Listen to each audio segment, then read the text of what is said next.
fácil.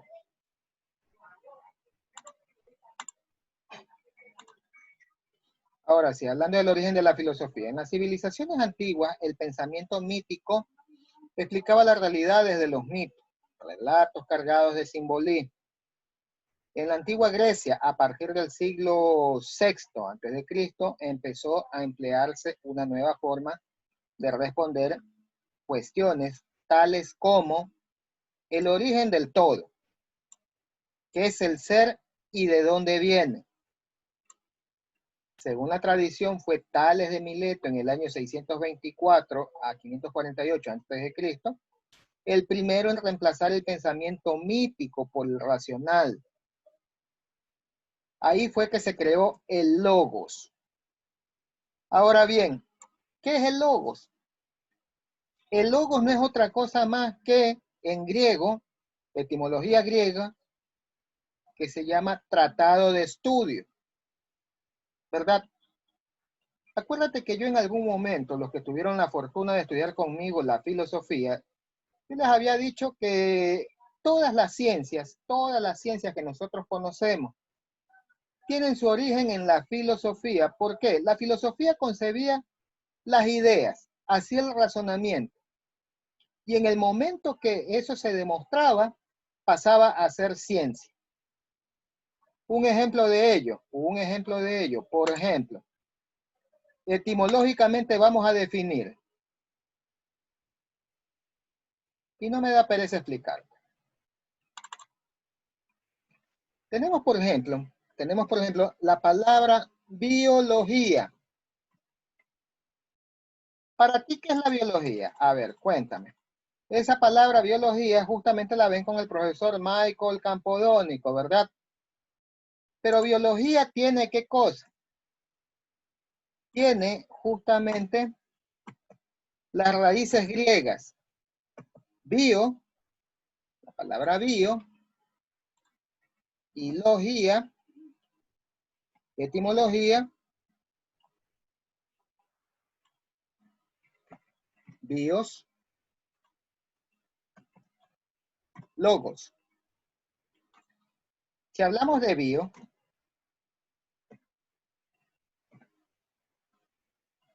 eso significa vida. Logos significa tratado de estudio.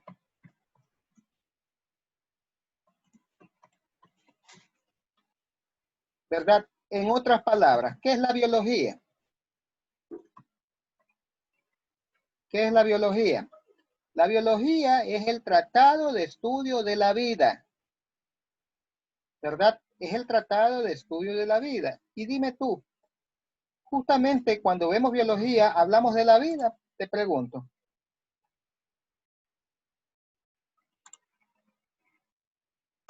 Cuéntame. Cuando hablamos de biología, estamos hablando del estudio de la vida. ¿Qué estudia la biología? ¿Qué te han enseñado en la biología? Priscila. Sí, profesor. Sí, estudiamos lo que es la vida. ¿Cuál fue la última clase del profesor Michael? Sobre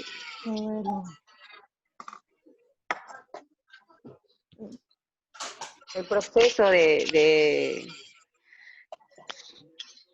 así de que nacen, crecen, algo así. Allá justamente es propiedad de los seres vivos. ¿Qué pasa con los seres vivos? Para decir que un ser está vivo, el ser vivo nace, crece, se reproduce y finalmente muere. Así es, esa es propiedad de los seres vivos. ¿Una piedra puede nacer?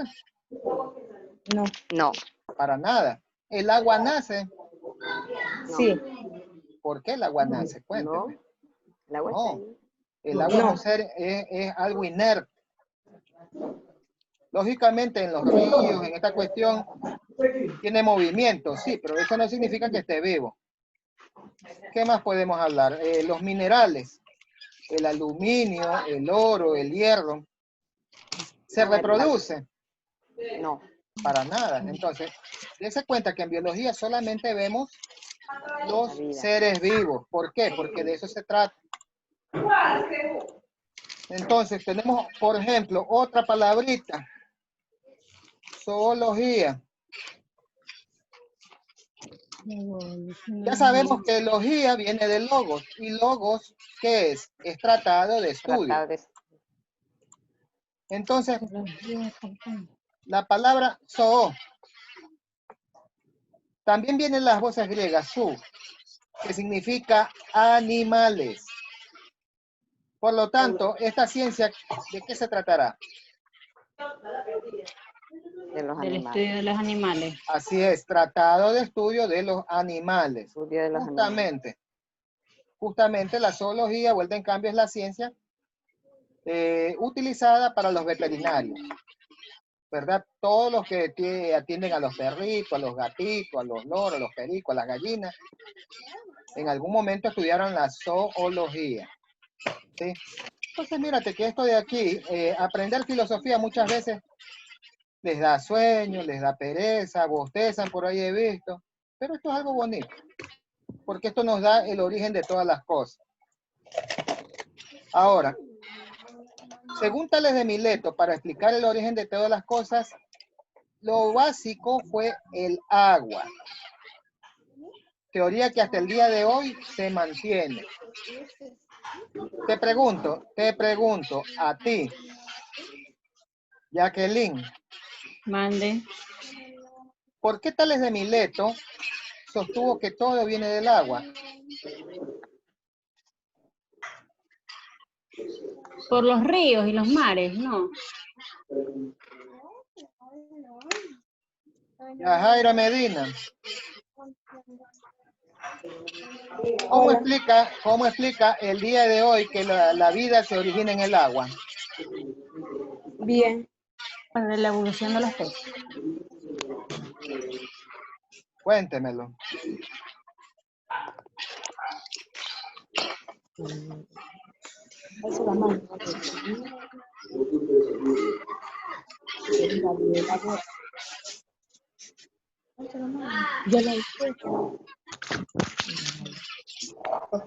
Profesor, buenas tardes. Buenas tardes. Entonces, mira, Tales de Mileto sostuvo que la vida se origina en el agua, porque primero, sin agua no hay vida. Punto número 1. Punto número 2. Los seres vivientes, todos. Estamos hablando de mamíferos, estamos hablando de reptiles, estamos hablando de insectos, ¿verdad? Sí. Más que nada, vamos hablando de los seres vivientes, vamos hablando de los humanos. Cuando a un humano, cuando una mujer se embaraza, ¿el feto en qué se desarrolla? Muy bien. Con el líquido amniótico. Así es, en el líquido amniótico. ¿Y el líquido amniótico qué es? Agua. Agua. Justamente por eso esa teoría hasta el día de hoy es mantenida. Que los seres vivos, ¿sí?, se originan en el agua. Si ponemos a hablar de las aves, los pollos, ¿de dónde salen? Del huevo. Salen del huevo, ¿verdad? ¿Y el huevo qué es lo que tiene adentro? Agua. Agua. Así es. Esa clarita es agua, pero es un agua con algunas cositas, ¿verdad? Ahora sí. Continuando. Profesor, Dígame. disculpe, la señorita Yajaira Medina, el nombre de ella es Gabriela Borges. ¿Quién? Lo que pasa es que el celular está prestado, entonces por eso usted ve el nombre. Gabriela Borges. Un momentito, déjeme ver.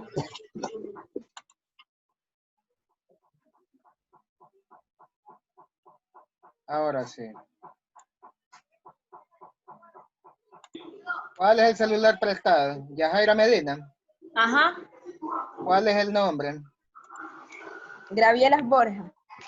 Gabriela Bone. Borja. Borja, ya, Gabriela Borja.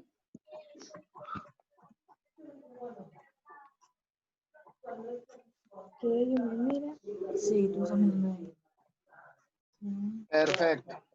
Y ahora sí, va a aparecer como Gracias. Gabriela Borja. Ya. Antes de...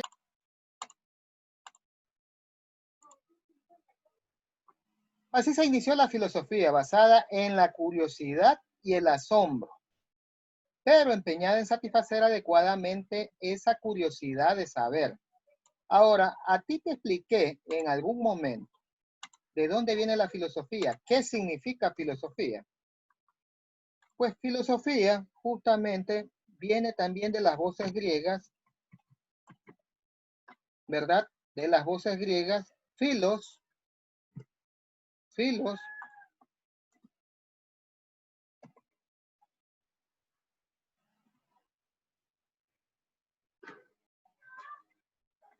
y sofos.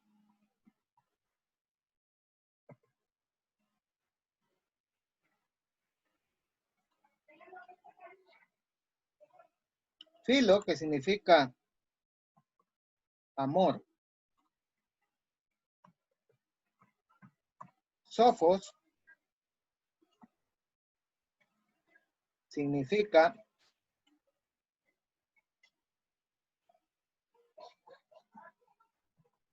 conocimiento. En otras palabras, ¿qué es la filosofía? Es el amor al conocimiento, ¿verdad? El filósofo tiene eso, tiene un amor al conocimiento y ese conocimiento lo hace a través de conjeturas, análisis, razonamiento, percepción de su alrededor. De esa manera, el filósofo sacía su curiosidad y su asombro. Acuérdate que nosotros, en la actualidad, todo aquello que no tiene explicación, ¿verdad? Siempre tendemos la forma de atribuirle una razón.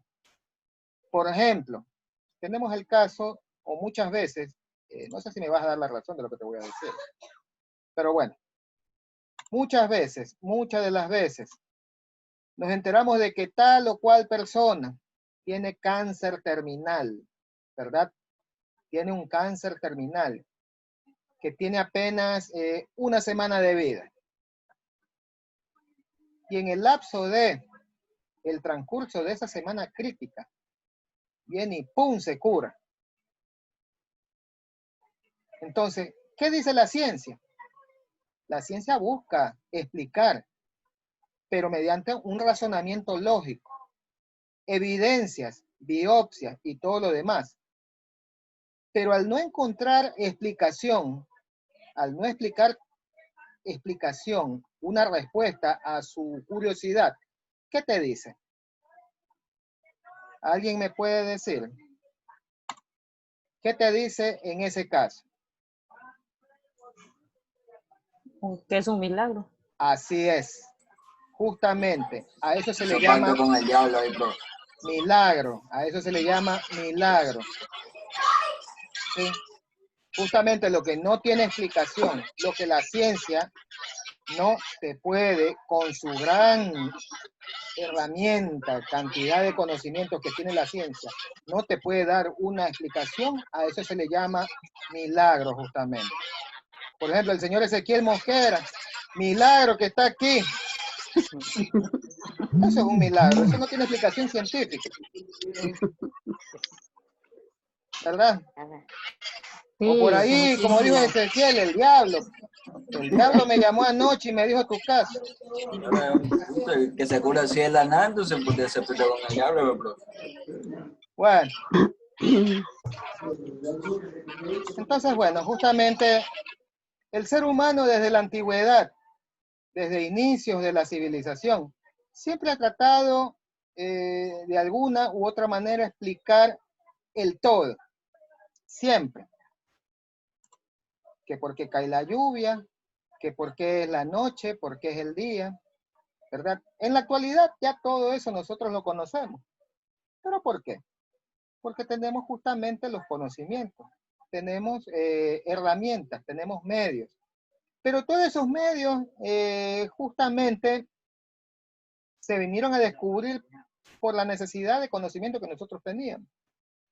Al principio, en la época griega, la gente creía que la tierra era plana y que en los confines de ella lo que había era un gran abismo.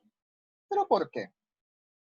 Porque no había habido, ¿sí?, valga la redundancia, un explorador, un caminante, algo que vaya hasta el confín a verificar qué había más allá de ese límite imaginario que había. ¿Hasta cuándo se creía que la Tierra era plana? Justamente hasta 1492, época en que un navegante genovés le dijo a la reina de España que la Tierra no era plana y que él podía encontrar una nueva ruta para comerciar, ¿verdad? Ella habló justamente también con el rey de Portugal. Reunieron cierta cantidad de piedras preciosas para financiar una expedición.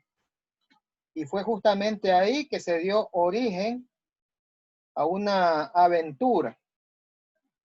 Salieron de Puerto de Palos, ¿verdad? Salieron de Puerto de Palos y llegaron, pero no llegaron donde él creía. Porque él justamente creía que dando la vuelta, yendo hasta el confín, llegaría por otro camino hacia las Indias, que él justamente era un comerciante. Entonces decía, ¿sabe qué? Yo puedo irme por otro camino y llegar a la India tranquilamente, para no recorrer tanto. Porque antes tenía que recorrer por toda África, ¿verdad? Dar la vuelta por el continente y llegar hasta la India. Pero en el momento que él recorrió, ¡pum!, salado nosotros que nos encontró Cristóbal Colón. Y ahí viene nuestra decadencia, porque por acá nosotros éramos felices. ¿Sí? Entonces se descubrió dos cosas. Primero, que la Tierra no era plana. Segundo, que aparte del continente europeo, aparte del continente asiático y aparte del continente africano, había un nuevo continente, justamente en nuestro continente, América. ¿Sí? Entonces date cuenta como este amor a la sabiduría,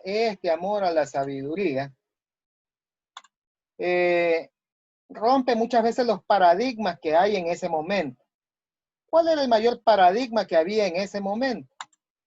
El paradigma era que se creía que la Tierra era plana y por eso la gente no avanzaba más allá, porque tenía miedo a encontrarse con lo que justamente se había predicho en los mitos.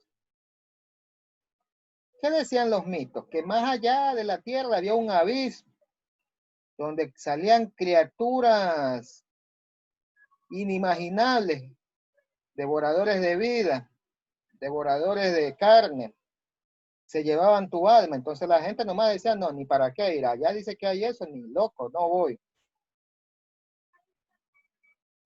Y no avanzaba. Basta con que alguien se atreva, basta con que alguien vaya con un poco de valor, un poco de determinación, y puede romper ese paradigma.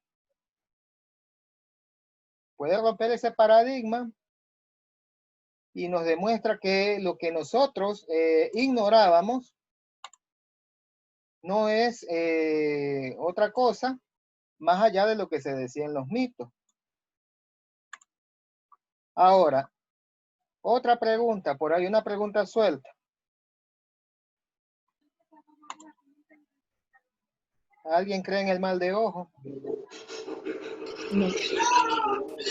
¿Verdad? Sí, profesor. Ya. Sí. Eso la ciencia no, tampoco lo puede explicar. Eso la ciencia no lo puede explicar, no hay explicación.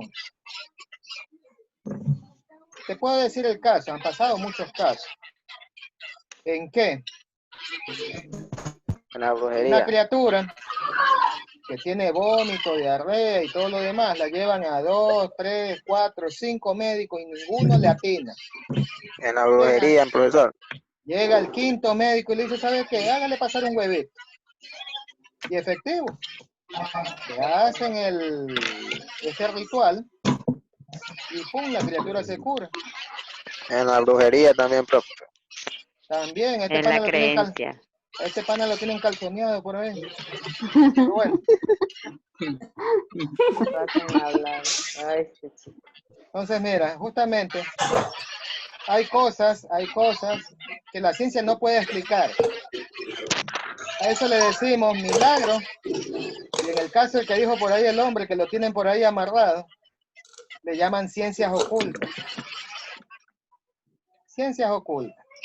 Muchas veces la persona se limita a hacer, a reaccionar lo que sus doctrinas le mandan. Uno tiene miedo. Dice, uy, si hago esto me condeno. Directito al infierno. ¿Ya? No te digo que está bien. Tampoco te digo que está mal. Porque el principio del bien y el mal es lo que me perjudica a mí y a los demás. Estoy en plan. Asimismo, también la filosofía entendió en No, su es que está momento. dictando clases el profesor, está hablando. En sí mismo, en su momento, el principio de libertad. El principio de libertad también vino por la filosofía. ¿Tú qué entiendes que es filosofía, Ezequiel?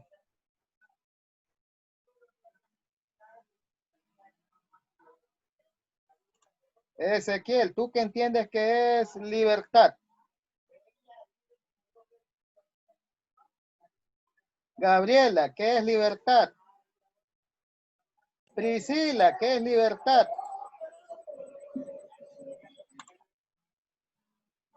¿Qué es libertad para ti, Priscila? Ser uno mismo. Estar libre, profesor. Ser libre.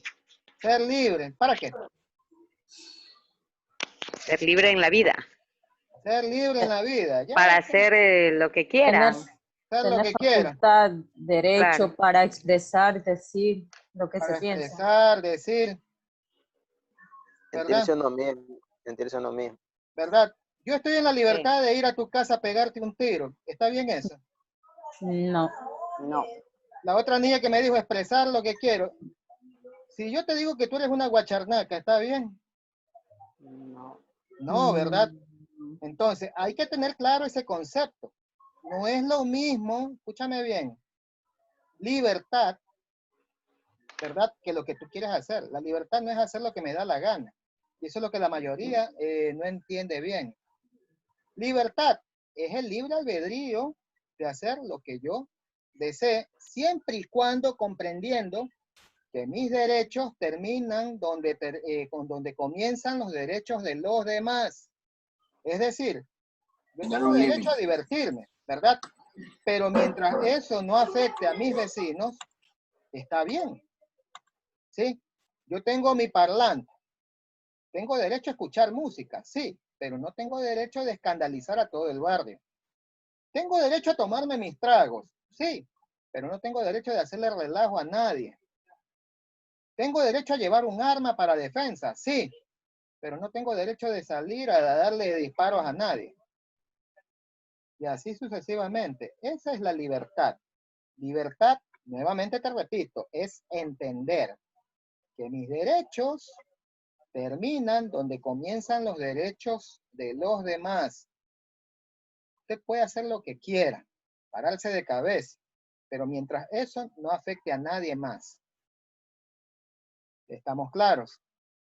¿Sí? Si tenías mal ese concepto, ya puedes darlo por corregido. Se nos va a acabar la clase. Les agradezco mucho. Ha sido un gusto. Nos vemos de aquí la próxima semana. Cuídense. Tengan una linda semana y feliz Día del Padre para los que son papás. Igualmente, Bueno, profe. igualmente, Excepto esas profe. madres luchonas.